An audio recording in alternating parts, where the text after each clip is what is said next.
अस्सलाम वालेकुम, आप देख रहे हैं GTV न्यूज। मैं हूं साजिद हसन और मैं हूं जवेरिया अली। बुलेटिन का आगाज करते हुए आपको बताएंगे वजीर आजम शहबाज शरीफ की जेर सदारत कौमी सलामती कमेटी का इजलास हुआ है। ज़राए के मुताबिक इजलास में वफाकी वज़रा और तीनों सर्विसेज चीफ शिरकत करेंगे। इजलास में मुल्क की दाखिली और खारजी सलामती के उमूर ज़ेर गौर आएंगे। हमारे नुमाइंदे वक़ार अली सैयद इस वक्त हमारे साथ मौजूद है, उनसे मजीद तफसील जानेंगे।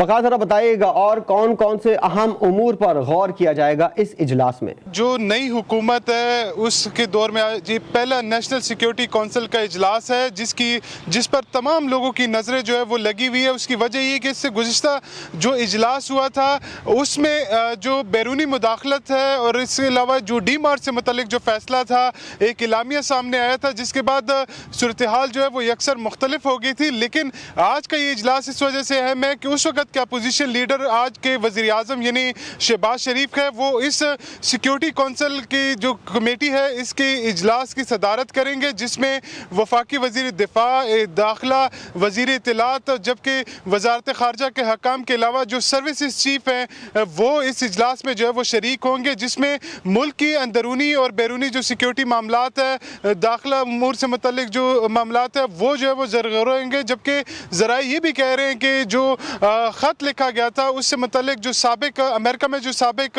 पाकिस्तानी सफ़ीर थे असद मजीद खान जो है वो भी कमेटी के सामने पेश होने का उनका भी इम्कान है। तमाम कोई हुकूमती ज़रा इस बात को जो है वो कन्फर्म नहीं कर रहे, लेकिन तमाम तर नज़रें जो है वो इस पर इस मीटिंग पर है। उसकी वजह ये कि इसमें जो साबिक वज़ीर आज़म इमरान खान की जानिब से बार बार नेशनल सिक्योरिटी काउंसिल की इलामिया का जिक्र जो है वो कर रहे थे, तो इस पर जो इलामिया आने वाला है उस पर सब की नज़रें हैं। इस वक्त जो तमाम मेहमान हैं वो वज़ीर आज़म ऑफिस जो है पहुँच चुके हैं। अब से थोड़ी देर बाद ये इजलास जो है वो शुरू होने वाला है, जिसकी सदारत वज़ीर आज़म शहबाज शरीफ करेंगे और जिसके बाद बाकायदा तौर पर जैसे कि माजी में होता रहा है कि इस मीटिंग का बाकायदा तौर पर एक इलामिया जो है वो जारी किया जाएगा। जी बहुत शुक्रिया वक़ार अली सैयद, हमें इजलास से मुतालिक अपडेट कर रहे थे। कौमी असम्बली के चौथे पार्लिमानी साल के अय्याम पूरे करने का मामला, कौमी असम्बली के बजट इजलास का शेड्यूल तय कर लिया गया। ज़राए के मुताबिक कौमी असम्बली में बजट जून के पहले हफ्ते में पेश किया जाएगा। इसमें बात करेंगे चीफ रिपोर्टर इस्लामाबाद इंतजार हैदरी हमारे साथ मौजूद है। इंतजार, मजीद की अपडेट सामने आई? कौमी असम्बली के चौथे पार्लिमानी साल के हवाले से ज़रा ये बताते हैं कि कौमी असम्बली में बजट जो है वो जून के पहले हफ्ते में पेश किया जाएगा और बजट सेशन 1 जून से शुरू होकर पूरा महीना जारी रहेगा। बजट से कबल और ईद के फौरी बाद कौमी असम्बली का एक और इजलास होगा। कौमी असम्बली का बजट इजलास बुलाकर पार्लिमानी अय्याम पूरे किए जाएंगे। कौमी असम्बली का अगला इजलास ईद के बाद 9 मई को बुलाया जाएगा। रवां पार्लिमानी साल का 8वां सेशन 8 दिन चलाने के बाद 16 मई को मुलतवी किया जाएगा और उसके बाद फिर 1 जून को बजट कौमी असम्बली में पेश किया जाएगा। इसी लिहाज से फिर मई के आखिर में बजट इजलास जो है वो तलब किया जाएगा और 1 जून से इसका आगाज होगा। जी शुक्रिया इंतजार हैदरी। वज़ीर आज़म शहबाज शरीफ से MQM के रुकन कौमी असम्बली खालिद मकबूल सिद्दीकी ने इस्लामाबाद में मुलाकात की है। मुलाकात में वज़ीर आज़म ने कहा कि इस वक्त मुल्क को दरपेश मसाइल को हल करने के लिए सबको मिलकर काम करने की ज़रूरत है। उन्होंने कहा कि सियासी मफादात से बालातर होकर मुल्की मफाद और आवाम को रिलीफ फराहम करना वक्त का अहम तकाजा है। रुकन कौमी असम्बली खालिद मकबूल सिद्दीकी ने MQM की जानिब से वज़ीर आज़म को मुकम्मल हिमायत की यकीन दहानी कराई। पाकिस्तान तहरीक इंसाफ के चेयरमैन इमरान खान ने कारकुनों को जल्द इस्लामाबाद पहुंचने की कॉल देने का ऐलान कर दिया है। लाहौर की ग्रेटर इकबाल पार्क में शानदार जलसे से खिताब में साबिक वजीर आजम इमरान खान ने कहा कि हुकूमत ने मरासले पर कमीशन बनाने का फैसला किया है। चाहते हैं कि सुप्रीम कोर्ट में मरासले पर खुली समाअत हो। मैं किसी किस्म का तसादुम नहीं चाहता। गलतियां सुधारने का बस एक ही तरीका है कि मुल्क में फौरी इंतखाबात कराए जाएं। मेरी सबसे बड़ी कोशिश ये थी कि हमारी आजाद फॉरेन पॉलिसी बने। मैं अपने लोगों को किसी बैरूनी मुल्क की उनके मफादात के लिए कुर्बान ना करूं। मेरे फैसले मेरी कौम के लिए हों। उनको क्या नहीं पसंद आई कि मैं जितनी भी फॉरेन पॉलिसी थी, चाइना से, रशिया से, मुसलमान ममालिक से, मेरी सबसे बड़ी कोशिश ये होती थी कि मेरी कौम को किसमें फायदा है। हुक्म आया बाहर से کہ آپ روس کیوں گئے؟ میں روس اس لیے گیا، ہم نے اسے گیس کا کانٹریکٹ کرنا تھا۔ روس ہمیں تیل 30% کم قیمت پہ دے رہا تھا، ہمیں 20 لاکھ ٹن گندم امپورٹ کرنی تھی روس سے، وہ بھی ہمیں 30% کم قیمت پہ دے رہے تھے۔ میں اس لیے گیا تھا کہ میرے لوگوں کو فائدہ تھا۔ ہندوستان کی فورن پالیسی ان کے لوگوں کے مفادات کے لیے اور ہماری فورن پالیسی کسی اور قوم کی مفادات کے لیے، تو تب باہر سے سازش ہونی شروع ہوئی۔ لیکن یہ یاد رکھیں کہ سازش کبھی مکمل نہیں ہو سکتی جب تک اندر ملک کے میر جعفر اور میر صادق نہ بیٹھے ہوں۔ تو یہ سازش باہر سے ہوئی، اندر 3 اسٹوڈنٹس بیٹھے ہوئے تھے، بولیاں لگی جیسے بقرہ عید پہ بکرے بکتے ہیں۔ بڑے ادب سے میں اپنی عدالتوں سے پوچھتا ہوں کہ کیا یہ آئین کے خلاف نہیں ہے، یہ قانون کے خلاف نہیں ہے کہ بک رہے ہیں بکروں کی طرح؟ عوام سے ووٹ لے کے آئے ہمارے ٹکٹ پہ اور وہاں جا کے ان کی بولیاں لگ گئی۔ پھر جو ہوتا ہے وہ تاریخ کا حصہ ہے۔ عدالتیں بھی 12 بجے کھل جاتی ہیں کہ اس ملک کے سب سے بڑے ڈاکو 30 سال سے جو اس ملک کو لوٹ رہے تھے، جن کے اوپر کرپشن کے کیسز تھے، جو ضمانت پہ تھے، ان کو اس قوم کے اوپر مسلط کیا گیا۔ میرے سے بہتر شاید کوئی بھی پاکستان کی سیاست میں نہ امریکنوں کو جانتا ہے نہ یورپینز کو جانتا ہے جو میں جانتا ہوں۔ ان کے اپنے ملکوں میں کوئی سوچ بھی نہیں سکتا کہ ایک آدمی ضمانت پہ ہو، اس کو پارلیمنٹ تو دور کی بات ہے اس کو چپڑاسی بھی بنا دے، یا انہوں نے ہمارا پرائم منسٹر بنا دیا۔ میر جعفر کی حکومت نے فیصلہ کیا ہے کہ کمیشن بنائیں گے وہ مراسلے کے اوپر، ہم صرف ایک کمیشن مانیں گے، سپریم کورٹ کے اندر اوپن ہیئرنگ ہو، جس طرح دھاندلی کے اوپر کمیشن بنی تھی، اوپن ہیئرنگ ہو، میڈیا کے سامنے ہو، تاکہ سب کو پتا ہو کہ کتنی بڑی سازش ہوئی ہے پاکستان سے۔ لاہور ہائی کورٹ میں نو منتخب وزیر اعلیٰ حمزہ شہباز سے وزیر اعلیٰ کے عہدے کا حلف نہ لینے کے خلاف درخواست پر سماعت۔ عدالت نے صدر پاکستان کو 24 گھنٹے کے اندر حلف برداری کے لیے نیا بندہ تعینات کرنے کی ہدایت کر دی ہے۔ اس حوالے سے مزید تفصیل جانیں گے، ہمارے نمائندے زین العابدین ہمارے ساتھ موجود ہیں۔ زین العابدین بتائیے گا عدالت کا مزید کیا کہنا ہے اس فیصلے کے حوالے سے؟ جی بالکل، نو منتخب وزیر اعلیٰ حمزہ شہباز سے وزیر اعلیٰ کے عہدے کا حلف نہ لینے کے خلاف درخواست پر سماعت میں عدالت نے صدر پاکستان کو 24 گھنٹے کے اندر حلف برداری کے لیے نیا بندہ تعینات کرنے کی ہدایت کر دی ہے۔ عدالت نے اپنے شارٹ فیصلے میں کہا ہے کہ گورنر پنجاب کورٹ کو آگاہ نہیں کر سکتے کہ حلف کب لینا ہے۔ گورنر کے مطابق پہلے وہ صدر کو خط لکھ کر حلف لینے سے متعلق آگاہ کریں گے، جبکہ دوسری عدالت نے جب سماعت کا دوبارہ آغاز کیا اور اس پر واضح طور پر جواب طلب کیا تھا گورنر کی جانب سے، تو ایڈوکیٹ جنرل پنجاب احمد اویس کی جانب سے جواب جمع کرواتے ہوئے کہا گیا کہ جو گورنر ہے وہ پہلے صدر کو خط لکھیں گے، اس کے بعد کوئی جو ہے وہ اپنا فیصلہ جب آئے گا تو وہ دیں گے۔ تو عدالت نے کہا کہ گورنر پنجاب، اس کا مطلب یہ ہے کہ اپنی جو آئینی ذمہ داری ہے وہ پوری کرنے کے اہل نہیں ہے۔ تو عدالت سے اپنا فیصلہ سناتی ہے، شارٹ آرڈر سناتی ہے کہ جو صدر پاکستان ہے وہ 24 گھنٹے کے اندر اندر جو نو منتخب وزیر اعلیٰ پنجاب حمزہ شہباز ہیں ان کی حلف برداری کی تقریب کے لیے کوئی نیا بندہ جو ہے وہ اپوائنٹ کریں، اور یہ ہے کہ اس پہ جو اشرف اوصاف ہیں انہوں نے حمزہ شہباز کی سے دلائل دیتے ہوئے کہا کہ یہ دیکھنا ہے کہ سرکاری ہے کیا۔ گورنر کا ایک ہی رول ہے کہ وہ علامتی طور پر حلف لیتا ہے، گورنر نہ تو انکار کر سکتا ہے اور نہ ہی کچھ اور، جبکہ انہوں نے آرٹیکل 30 کے تحت جو ہے وہ عدالت میں دلائل دیے، جس پر چیف جسٹس نے کہا کہ کیا آپ یہ کہتے ہیں کہ وہ پہلے صدر کو خط لکھیں گے؟ اس پہ استفسار کیا جو ایڈوکیٹ جنرل پنجاب ہے احمد اویس ان سے، جبکہ گورنر کے مطابق وہ حلف لینے کے عدالت نے صدر پاکستان کو 24 گھنٹے کے اندر حلف برداری کے لیے نیا بندہ تعینات کرنے کی ہدایت کر دی۔ زین العابدین ہمیں اپڈیٹ کر رہے تھے، شکریہ آپ کا۔ اور سندھ پولیس کی روایت برقرار ہے، ضلع دادو کی تحصیل میہڑ کے متاثرین کا راشن بھی پولیس نے نہ چھوڑا۔ امدادی سامان آتش زدگی سے متاثرہ گاؤں کے متاثرین کے لیے مختلف اداروں کی جانب سے بھیجا گیا تھا۔ پولیس اسٹیشن فرید آباد کے اہلکاروں نے متاثرین کے درمیان تقسیم ہونے والے راشن پر ہاتھ صاف کر دیا اور راشن پولیس موبائلوں اور موٹر سائیکلوں کے ذریعے لے اڑے۔ जिला दादू की तहसील मेहर के मुतासरीन का राशन भी पुलिस ने ना छोड़ा। इमदादी सामान आतिश ज़दगी से मुतासरा गाँव के मुतासरीन के लिए मुख्तलिफ इदारों की जानिब से भेजा गया था।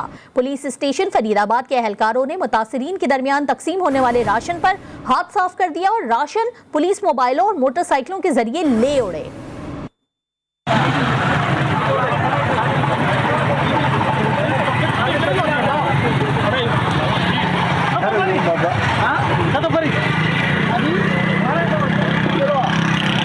साईं मोबाइलन में ॾिसो सामान भरिजी वञे पियो। साईं तव्हां थोरो पंहिंजो दीदार कराए छॾियो। छो साईं छॾियूं?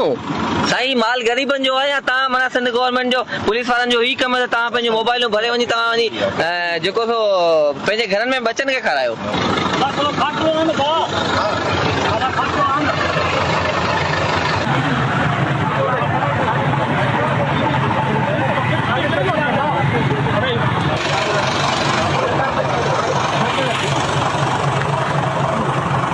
इस बच्ची को बाजियाब करवाने के बजाय झूठी वीडियोस और ताखीरी हरबे इस्तेमाल करने लगी। एडिशनल आईजी कराची ने गैर पेशा वाराना हरकत पर एसएचओ को मुअत्तल कर दिया। कराची की दुआ ज़हरा को पुलिस ताहाल बाजियाब न करवा सकी। पुलिस ने झूठी वीडियोस और ताखीरी हरबे इस्तेमाल करने शुरू कर दिए। पुलिस ने अपनी नाअहली छुपाने के लिए दिखावे के तौर पर अंदरूने सिंध छापे भी मारे। एडिशनल आईजी कराची ने गैर पेशा वाराना हरकत पर एसएचओ को मुअत्तल कर दिया। फैमिली तो ये चाहेगी, वालिद तो ये चाहेगा कि बच्ची जल्द से जल्द रिकवर हो। हम अपनी तरफ से बेस्ट पॉसिबल एफर्ट कर रहे हैं। हमने टीमें बनाई हुई हैं, 3 टीमें इस पे काम कर रही हैं। एक एसपी एवीसीसी इस पे कम्प्लीटली इस काम पे लगा हुआ है।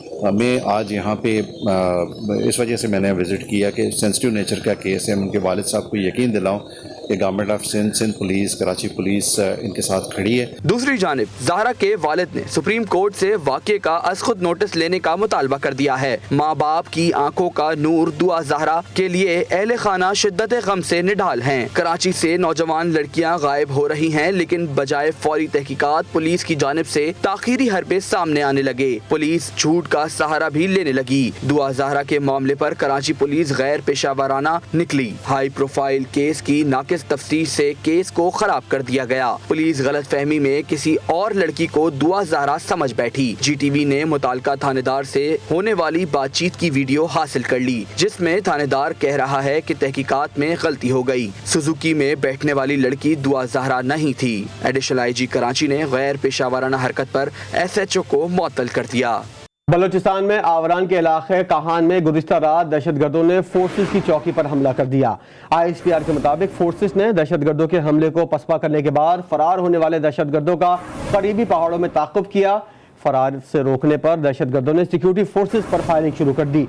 फोर्सेस और दहशतगर्दों के दरमियान फायरिंग और शदीद झड़प के दौरान मेजर शाहिद बशीर जाम शहादत नोश कर गए। झड़प के दौरान दहशतगर्दों को भारी नुकसान पहुंचाते हुए एक सिपाही जख्मी भी हुआ है। कराची में बसने वाले फर्जंदाने तौहीद भी आज अपना एतकाफ शुरू करेंगे और इस सिलसिले में कराची की मसाजिद में इंतजामात मुकम्मल हैं। बताते चलें आपको कि शहर भर की मसाजिद में एतकाफ के इंतजामात मुकम्मल कर लिए गए हैं। आज से फर्जंदाने तौहीद एतकाफ में बैठेंगे। मुताकिफीन बाद नमाज असर से अपना एतकाफ शुरू करेंगे। एतकाफ ईद की चांद रात तक जारी रहेगा। शहर की मसाजिद में इंतजामात भी मुकम्मल कर लिए गए हैं और इस सिलसिले में कराची की मसाजिद में इंतजामात मुकम्मल हैं।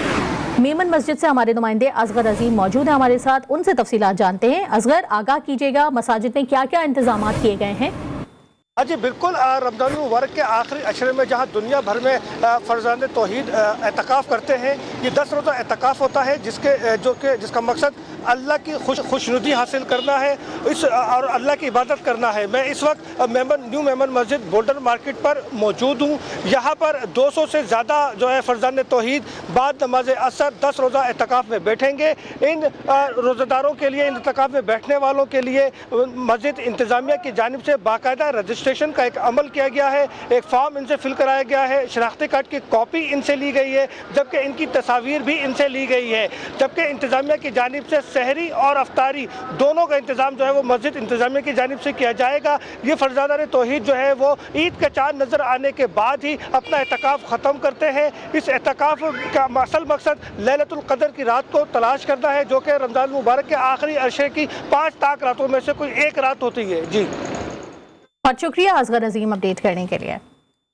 मुल्क भर की तरह इस्लामाबाद में भी फर्जंदान इस्लाम अपने रब की कुर्बत हासिल करने और खुसूसी इबादत के लिए एहतिकाफ करेंगे। वफाकी दारुल-हुकूमत इस्लामाबाद और जुड़वां शहरों रावलपिंडी में एहतिकाफ का सबसे बड़ा एहतमाम फैसल मस्जिद में किया गया है। रवां साल भी हस्बे रिवायत एहतिकाफ के वसी इंतजामात किए गए हैं। मजीद जानते हैं साले अब्बासी से। साले आगाह कीजिएगा। आज बिल्कुल रमज़ान मुबारक का आखिरी अशरा मग़फ़िरत शुरू होने के करीब है और इसी मुनासबत से इस्लामाबाद के शहरी सुन्नत एतिकाफ़ पर अमल पैरा होने के लिए भी मुकम्मल तैयार हैं। मैं इस वक्त इस्लामाबाद की और पाकिस्तान की सबसे बड़ी मस्जिद फैसल मस्जिद के बाहर मौजूद हूँ और यहाँ पर तकरीबन शहर इक़्तिदार के 300 शहरियों ने एतिकाफ़ के लिए दरख्वास्तें जमा करवा दी हैं, जबकि यहाँ पर फ़ी कस एतिकाफ़ बैठने की जो फ़ीस मुकर्रर कर रखी गई है वो 10,000 रुपये है। तो इस्लामाबाद के शहरियों ने 300 के करीब यहाँ पर दरखास्तें जमा की हैं। फैसल मस्जिद के इंतजामिया दरखास्त गुजारों की सिक्योरिटी और दीगर अमूर का जायजा लेकर यहाँ पर उन्हें इत्काफ करने की इजाज़त देगी। फैसल मस्जिद के साथ साथ इस्लामाबाद की जो दीगर मसाजिद हैं वहाँ भी शहरी आखिरी अशरा अल्लाह के सरबा सजूद करने के लिए मस्जिदों में इत्काफ की सुन्नत पर अमल पैरा होने के लिए मुख्तलिफ मसाजिद में इत्काफ की जो है वो नियत करेंगे। तो सबसे जो इस्लामाबाद की बड़ी मस्जिद है फैसल मस्जिद, यहाँ भी इत्काफ के लिए हर शहरी की कोशिश होती है कि वो कम अज़ कम यहाँ इत्काफ करे, लेकिन यहाँ का जो प्रोसेस होता है वो इस्लामाबाद की दीगर मसाजिद से कदरे मुश्किल होता है। इसलिए यहाँ पर पहले दरखास्तें जमा करवाई जाती हैं और फिर दरखास्तों का जायजा लेकर शहरियों को इत्काफ करने की इजाज़त दी जाती है। तो फिल वक्त तक इस्लामाबाद की फैसल मस्जिद में तकरीबन 300 के करीब शहरी दरखास्तें जमा करवा चुके हैं। जुमे के बाद जो है वो शहरियों की दरखास्तों का बाकायदा जायजा लिया जाएगा और जुमे के बाद ही इत्काफ करने के लिए जो शहरी हैं उनकी आमद का सिलसिला जो है वो शुरू हो जाएगा। और यूँ आज शाम के औकात इस्लामाबाद के फैसल मस्जिद में तकरीबन 300 से ज़ायद जो है वो शहरी वो सुन्नत इत्काफ पर अमल पैरा होंगे। जी लाहौर में फर्जंदान इस्लाम एतिकाफ की तैयारियों में मसरूफ हैं और आज शाम शहर भर की छोटी बड़ी मसाजिद में अहले ईमान एतिकाफ में बैठेंगे। मजीद बता रहे हैं हमारे नुमाइंदे वहीद गुज्जर। जी वहीद, अपडेट कीजिएगा। जी बिल्कुल, देखिए रमज़ान मुबारक के दूसरे अशरे का आज आखिरी रोज़ है और हमने देखा कि तीसरा अशरा शुरू होते ही फर्जंदान इस्लाम जो है बड़ी तादाद में मुल्क भर की तरह लाहौर में भी मसाजिद में इज्तमाई और इनफरादी तौर पर जो है इत्काफ बैठते हैं। हम इस वक्त दाता दरबार मौजूद हैं। यहाँ पर हम सेक्टर इंचार्ज जो हैं मोहम्मद रफ़ी, उनसे बात करेंगे और ये जानने की कोशिश करेंगे कि इस बार जो है कितने लोग इत्काफ बैठ रहे हैं और इंतज़ामात क्या किए जा रहे हैं। तकरीबन 2000 के करीब यहाँ पर लोग इत्काफ पर बैठ रहे हैं। यहाँ पे असल में रूहानियत की वजह से लोग इत्काफ पर बैठते हैं। ये आम दरगाह नहीं है, ये ख़ास दरगाह है और यहाँ पर ख़ास ही लोग आते हैं और सरकार जिन्हें पसंद करते हैं उन्हें बुलाते हैं। असल जो यहाँ पे मामलात हैं वो महकमा जो है वो यहाँ पर पूरा करता है। खाना तकसीम होता है, सहरी तकसीम होती है, अफ्तारी तकसीम होती है यहाँ पर। और अल्लाह का शुक्र है कि कोई जितने भी यहाँ पर बैठते हैं वो उनको खाना हर चीज़ अच्छे तरीके से मिलती है। इंतज़ाम के वाले से आपने सुन लिया, मोहम्मद रफ़ी साहब का ये कहना है कि सहरी अफ्तारी के बेहतरीन इंतज़ाम हैं। लोग यहाँ पर जो है इस वक्त, क्योंकि गुज़श्ता 2 साल जो है कोरोना की वजह से इत्काफ नहीं हुआ था, लोग बड़े ज़ौक़ व शौक़ के साथ यहाँ पर आए हैं और इस वक्त जो है इनके पास जो कैपेसिटी थी वो तकरीबन मुकम्मल हो चुकी है। 2000 के करीब जो है आज शाम में जो फर्जंदान इस्लाम जो हैं वो मगरिब की अज़ान के वक्त जो है इत्काफ बैठेंगे। जी